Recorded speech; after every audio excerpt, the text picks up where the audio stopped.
Welcome to all. அனைவருக்கும் வணக்கம். Hypertext markup language, hypertext குறியீட்டு மொழி. இதில் how HTML works என்பதை பற்றி இப்போ பார்ப்போம்.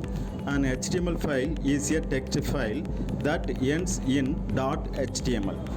In these documents we find tag and attributes that give the meaning and structure to what we see on a web page.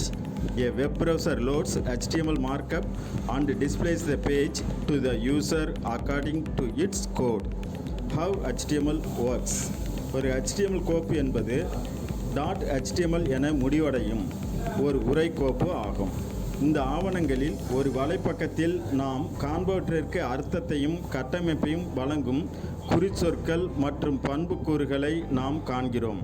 ஒரு வலை உலாவி HTML குறியீட்டை ஏற்றி அதன் குறியீட்டின்படி பயனருக்கு பக்கத்தை காண்பிக்கிறது. அனைவருக்கும் நன்றி. Thanks to all.